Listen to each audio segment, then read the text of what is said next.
Assalamualaikum warahmatullahi wabarakatuh. Jumpa lagi di Suara UMKM Tangkal Bacari. Hari ini kita kedatangan tamu yang sangat penting bagi dunia pelabuhan Kota Banjarmasin khususnya dan umumnya Kalimantan Selatan yang diberi nama Pelindo.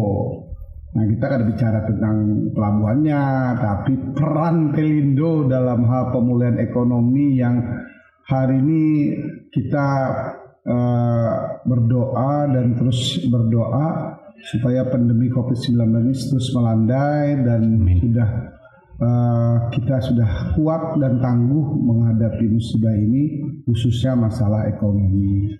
Nah, Pelindo bisa dijelaskan nama tamu ini siapa? Langsung aja kita kenalan siapa si Din ini dan apa yang kita ingin korek dari si Din tentang masalah pembinaan UMKM Kota Banjarmasin khususnya dan umumnya Kalimantan Selatan. Kayaknya seperti itu yang ulun tahu. Silakan Pak. Siap.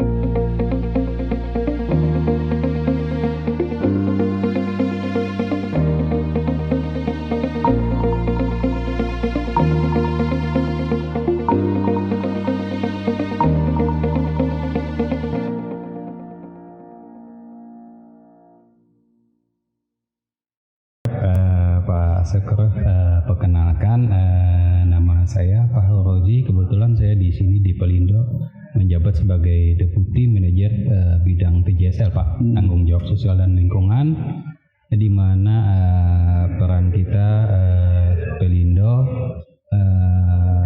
di samping bisnisnya di bidang pelabuhanan ya, kita tidak lepas dari peran kita sebagai pelabuhan itu sendiri.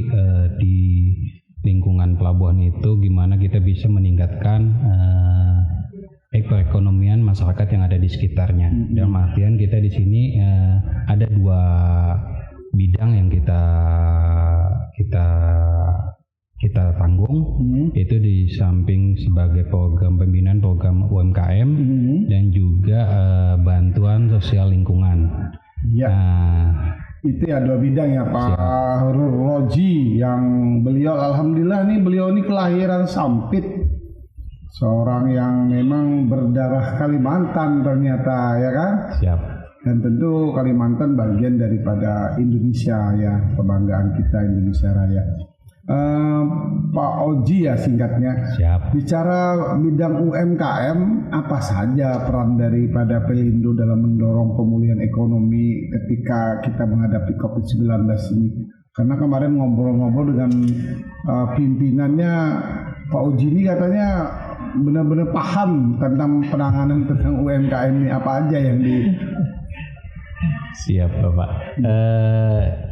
Di bidang UMKM ini tentunya kita ada tujuh sektor Pak yang kita bantu, yaitu bidang industri, perdagangan, perikanan, pertanian, jasa juga ada Pak.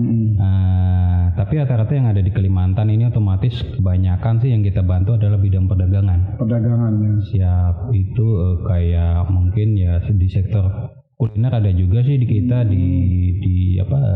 dalam artian sasirangan ya ada juga bilang kerajinan gitu. Terus kemarin yang terkait pengolahan permata juga ada.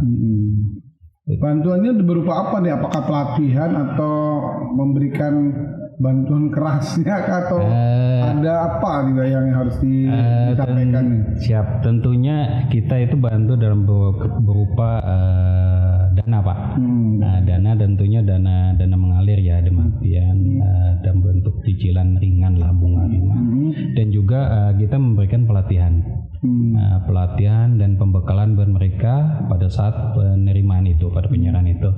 Jadi khususnya sih yang kita tekankan di sini adalah bagaimana memanage keuangan mereka dan juga bagaimana memasarkan produk mereka.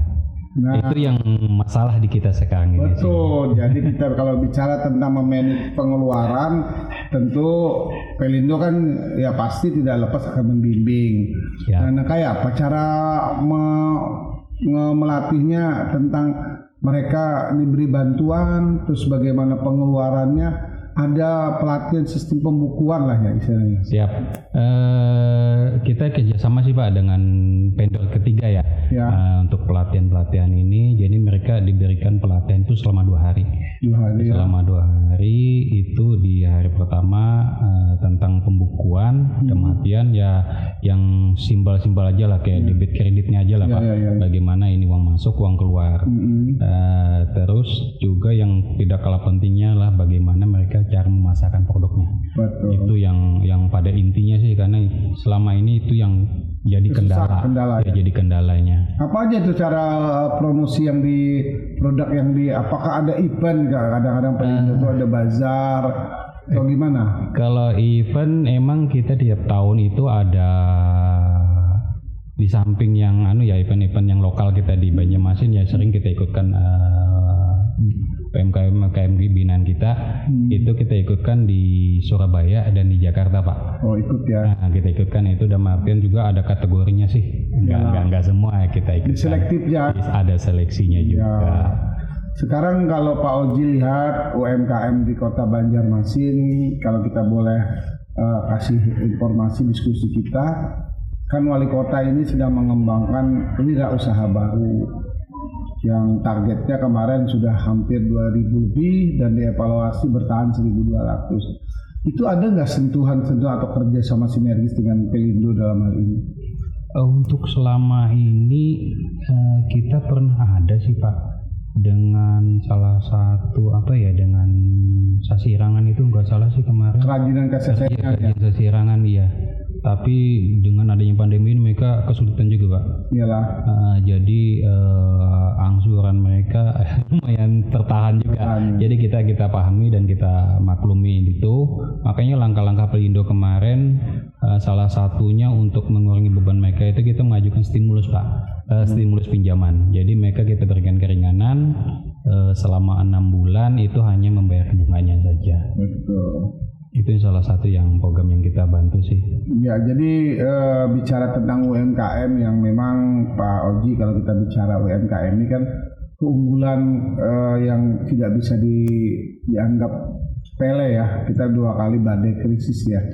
Dan hari ini badai pandemi ini luar biasa meluluh lantahkan sektor-sektor, tapi UMKM kita tetap bertahan ya. Alhamdulillah. Nah, sekarang Pak Oji tadi bilang bahwa Pelindo punya peran penting mendorong perkembangan UMKM di Kota Banjarmasin dan umumnya di Kalimantan Selatan. Nah, kalau bicara tentang produk perdagangan apa yang kira-kira Pak Oji dengan timnya melihat bahwa peluang perdagangan di Kota Banjarmasin ini apa yang menjadi analisa yang bisa melihat yang perlu dikembangkan lagi atau memang kita ada terobosan lagi? Sebenarnya yang untuk yang saat ini yang bisa bertahan itu sih dagang sih Pak, yang masih bisa bertahan. Untuk yang kerajinan emang agak-agak susah ya. Kerajinan ya demi ini kita hanya support dukungan materi aja sih Pak.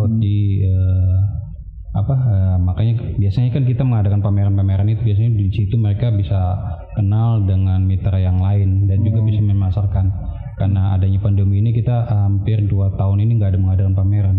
Gitu ya? Iya, biasanya di situ sih kendalanya di kita. Tapi tadi selain relaksasi dari stimulan pendanaan, mungkin Pelindo dalam hal ini kan kita harus bicara awal tahun 2002 ini, mau tidak mau ini kan era pemulihan. Siap.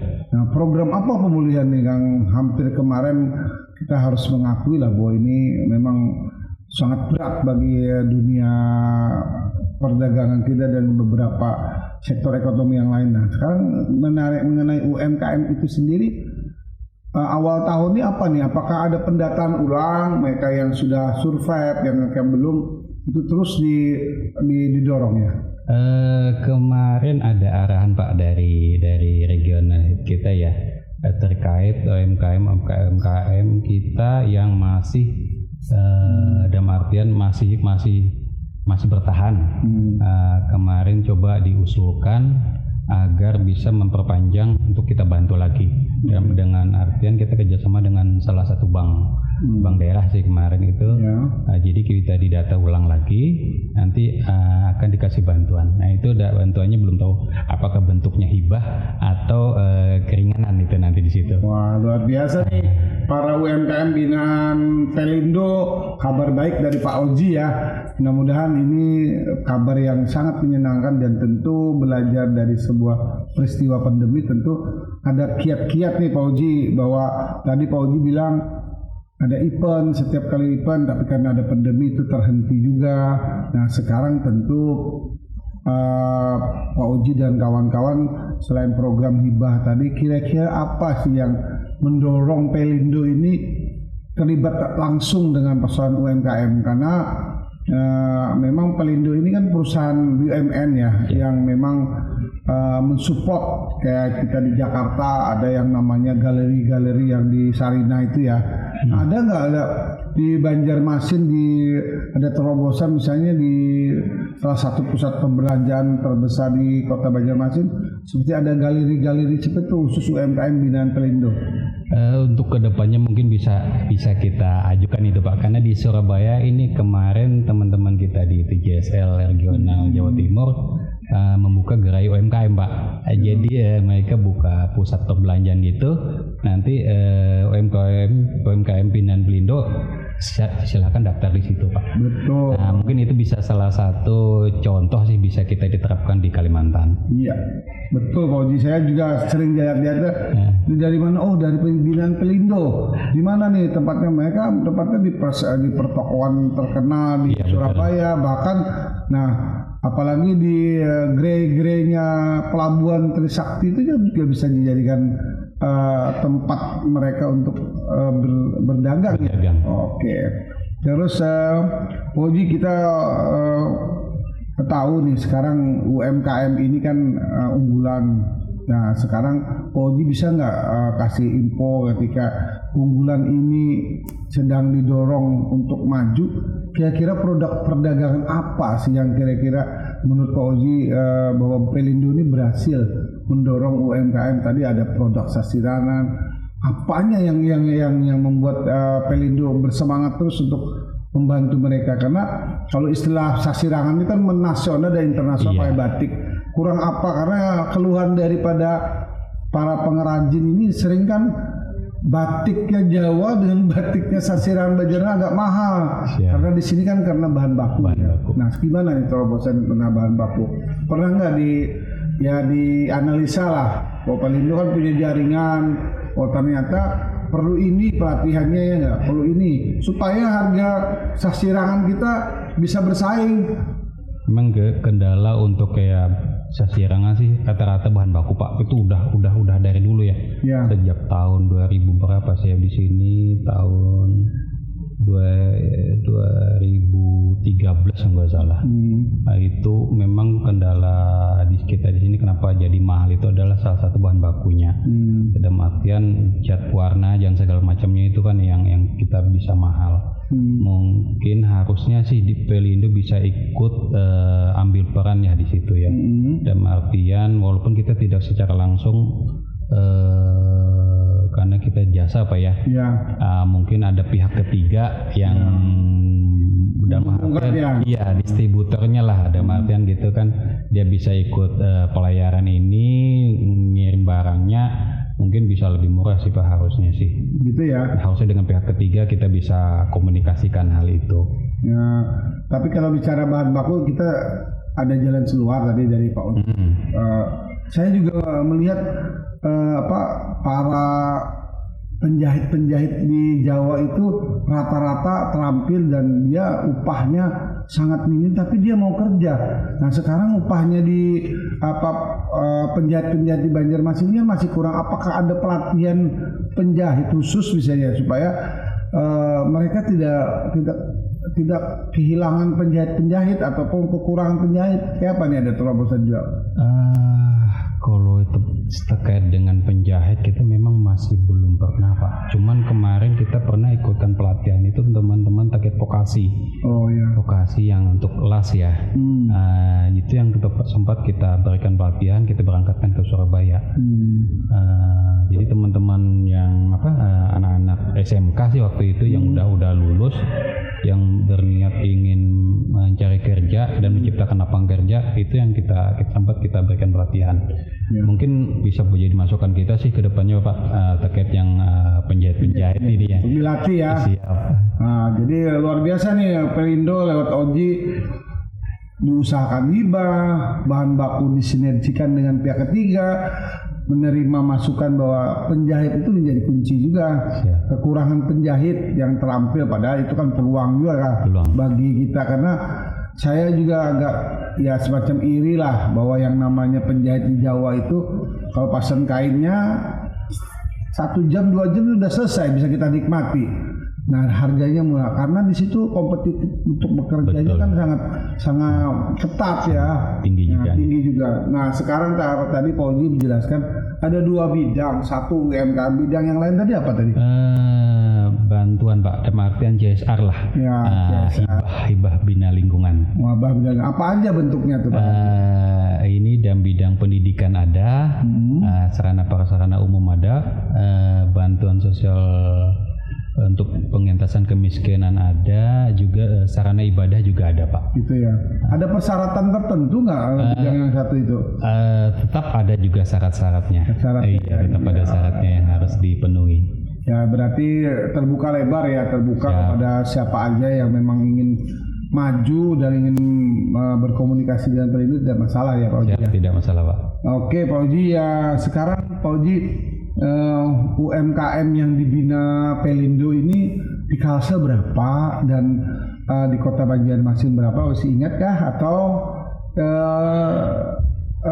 yang sudah masih berjalan, masih kan kadang-kadang gini Pak Oji, ada bantuan datang, setelah nggak ada bantuan dievaluasi nggak ada yang berhasilnya kan. Nah, ini ada nggak ini ya macam-macam analisa khusus dari tim Pelindo supaya yang namanya peluang itu jangan tertutup gara-gara kita sendiri kan tidak kreatif. Gimana nih data itu? Secara keseluruhan sih Pak, sejak kita TJSL ini terbentuk itu dari tahun 2004 sampai sekarang itu sekitar binaan kita yaitu ada sekitar 1.600-an. 1.600 mitra binaan untuk yang kategori alhamdulillah yang lancar dari 2018 sampai sekarang itu sekitar 120-an lah. 120 mitra binaan. 120 mitra binaan. Yang kategori dimasukkan kategori lancar lah. Lancar ya dalam berkreativitas ya. Siap. Tapi capaian tadi dari 2004 sampai sekian tadi hampir berapa ribu tadi? 1.600-an. 1.600. Berarti berapa persen tuh dari yang lancar itu yang lancar ya? Betul. Nah, ini perlu evaluasi lagi ya Pak. Betul Pak. Nah, sekarang membangun itu dengan siapa, pihak siapa, dengan pemerintah setempat atau dengan para stakeholder yang lain? Kebetulan kita di Pelindo ini berjalan kita sendiri Pak. Oh ya. Kita sempat sih kemarin dengan PNM Mandiri, tapi belum sempat jalan sih waktu itu. Kendalanya apa tuh? Apa ya kemarin ya kendalanya waktu di sini? Kayaknya kurang koordinasi aja sih Pak kemarin Pak. Kurang koordinasi ya. Kan itu arahnya dari pusat. Jadi waktu itu harusnya kita kerjasama dengan PNM Mandiri, nanti PNM Mandiri yang mensupport kita di situ. Kita dananya mereka yang nyari. Oh, jadi harus ada sinergi lagi ya. Ada sinergi lagi. Ini harapan baru lagi nih di tahun 2022 bahwa Pelindo terus mengembangkan kepak sayapnya ya. Siap. Untuk masalah UMKM Kota Banjarmasin khususnya dan umumnya Kalimantan Selatan.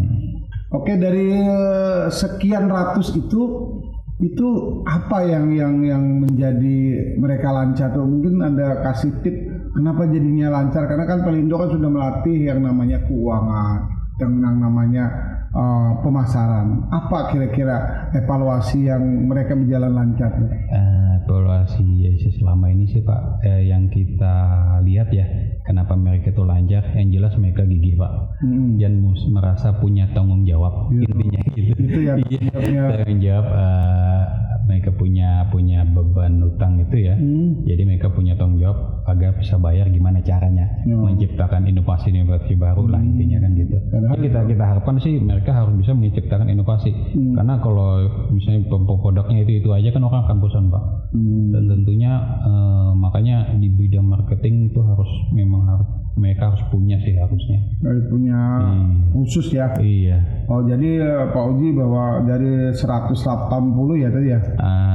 120-an sih ya. 120-an mereka dievaluasi ternyata mereka benar-benar kreatif, tanggung jawab, punya rasa memiliki terhadap apa yang disupport itu ya. Betul. Karena kan sifatnya kan bergulir ya. Iya, kalau di sini macet kasihan yang lain kan. Nggak dapat.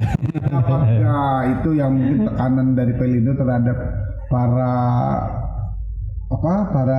mitra binaannya.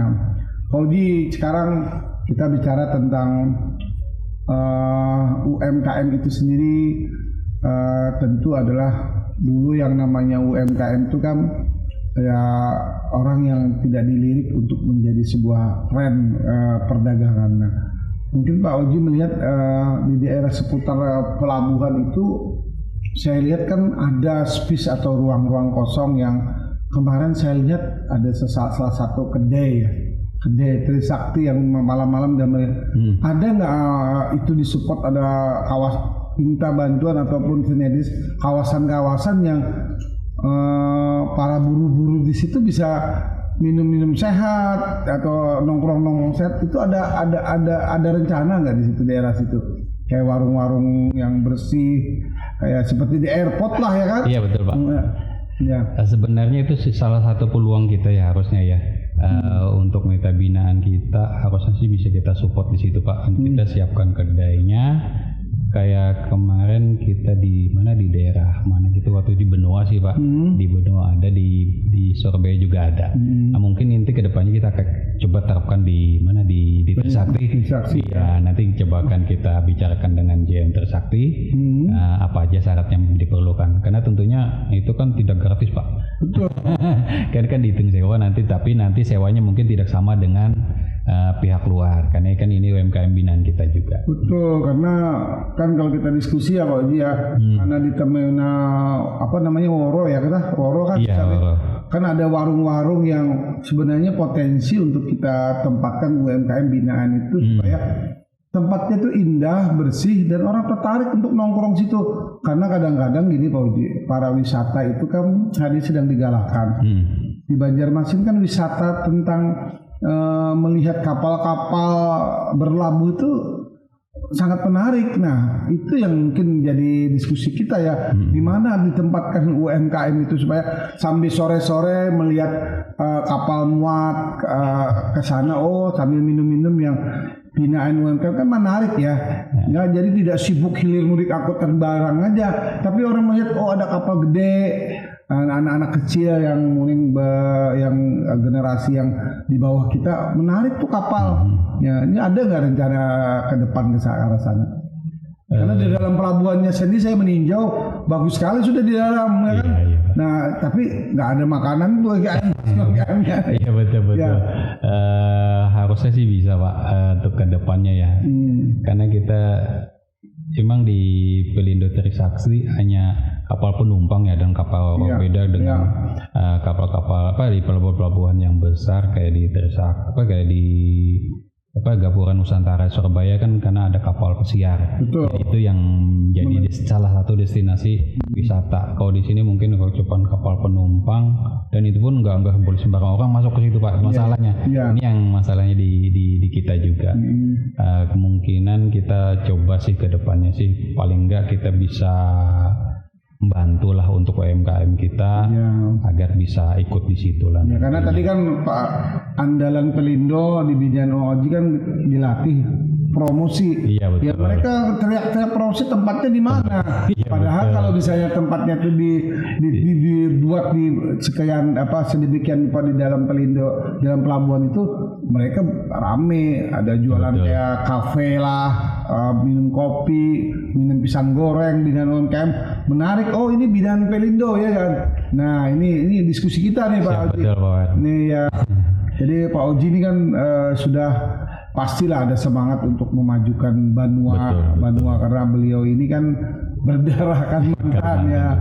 Karena saya pikir tetangga kita Surabaya, Semarang, pelabuhan-pelabuhan yang memang kapalnya juga sama pelabuhannya juga itu tentu menarik karena di sana saya lihat bersih, teratur, makan apa aja nyaman gitu lah. Nah di sini kan jauh dari itu. Ke depan pasti ada ya gitu ya. Insya Allah Pak.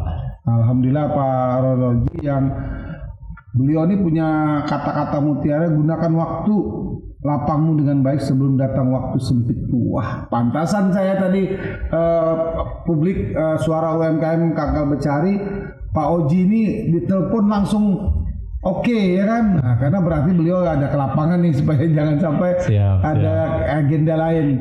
Oke Pak Oji, harapannya terhadap UMKM Kota Banjarmasin selain tadi harus kreatif, bertanggung jawab, apa nih kira-kira yang Pak Oji khususnya binaan UMKM Pelindo? Mungkin Pak, harapan kita ke depan tentunya mereka harus tetap semangat dengan adanya pandemi ini. Insya Allah semua itu ada cepat berlalu lah, intinya kan Allah tidak akan memberikan cobaan pada manusia kan yang lebih batas kemampuan, kan intinya gitu Pak. Betul. Mudah-mudahan cepat berakhir lah dan bisa kita UMKM bisa maju lagi dan kita bisa perekonomian kita lebih baik lagi, intinya gitu sih. Betul Pak Edi, itu harapan kita semuanya ya. Dan saya juga merasa nyaman berkomunikasi dengan Pak Oji yang mewakili Pak Elindo hari ini, karena saya pikir nanti ke depan kami dari Suara UMKM Cangkal Becari ada juga komunitas yang akan kita saling diskusi lah. Siap. Sambil ngobrol-ngobrol yang di mana di tempatnya Pak Oji kah, kita ngobrol sesama UMKM. Ya saling relaksasi lah, membangun semangat ya untuk saling spirit. Ya Oji tadi kan kolaborasi. Karena betul Pak Oji, yang namanya cobaan dan tantangan itu Tuhan Maha Adil. Tidak mungkinlah cobaan dan tantangan itu melebihi kodrat seorang manusia yang dia tidak akan bisa keluar dari itu, karena Tuhan sudah mengukur batasan kemampuan itu pasti yakin aja itu. Ya tinggal aja Pak Oji tadi bahwa ada rasa ikhlas, rasa memiliki tentang jawab yang penting. Dan ke depan Pelindo tadi sudah disampaikan oleh Pak Oji sedang perkenalan, tidak lagi berlabel Pelindo 3. Kenapa nih? Gabungan dari Pelindo berapa nih? Apa aja? Sejak tanggal 1 Oktober kemarin Pak, Pelindo itu sudah bukan Pelindo 3 lagi. Kita Pelindonya bersatu ya. Pelindo 1, 2, 3, 4 jadi satu nama PT Pelindo Persero Pak. Satunya yang dulu di mana? Kalau satu di Belawan Medan dulu. Ya Medan ya. 2 di Jakarta kan ya. Ya. 3 di Surabaya, 4 di Ujung Pandang. Jadi kita bersatu sudah ya. Jadi satu menjadi pusat Pelindo yang memang sedang berkutat untuk mengagumkan perekonomian di bidang lautnya ya lah, pelabuhan laut. Dengan tidak lupa Pelindo, terima kasih Pelindo tetap dari dulu saya kenal mensupport UMKM yang sekarang lagi keren dengan UMKM. Dulu pengusaha menengah ke bawah katanya kan, ke atas, sekarang kerennya UMKM. Terima kasih Pak Oji atas kesempatan hari ini yang sudah mau datang berlelah-lelah jauh loh dari Trisakti ke studio ini, hampir 5 kilo ya. 5 kilo perjalanan, dan suasana Banjarmasin panas Pak Oji hari ini ya. Kebetulan Bapak hari ini panas Pak. Tapi kita dingin ya. Jadi ada harapan bahwa UMKM ada relaksasi, diusahakan uangnya apa hibahnya itu ya. Tapi dengan catatan tanggung jawab. Oke Pak Oji, kita akan sapa dengan Suara UMKM, maka dengan tagline-nya kalau saya sebut Suara UMKM jawabannya Cangkal Becari ya. Siap. Ya, baik Pak Oji, kita mulai. Suara UMKM Cangkal Becari.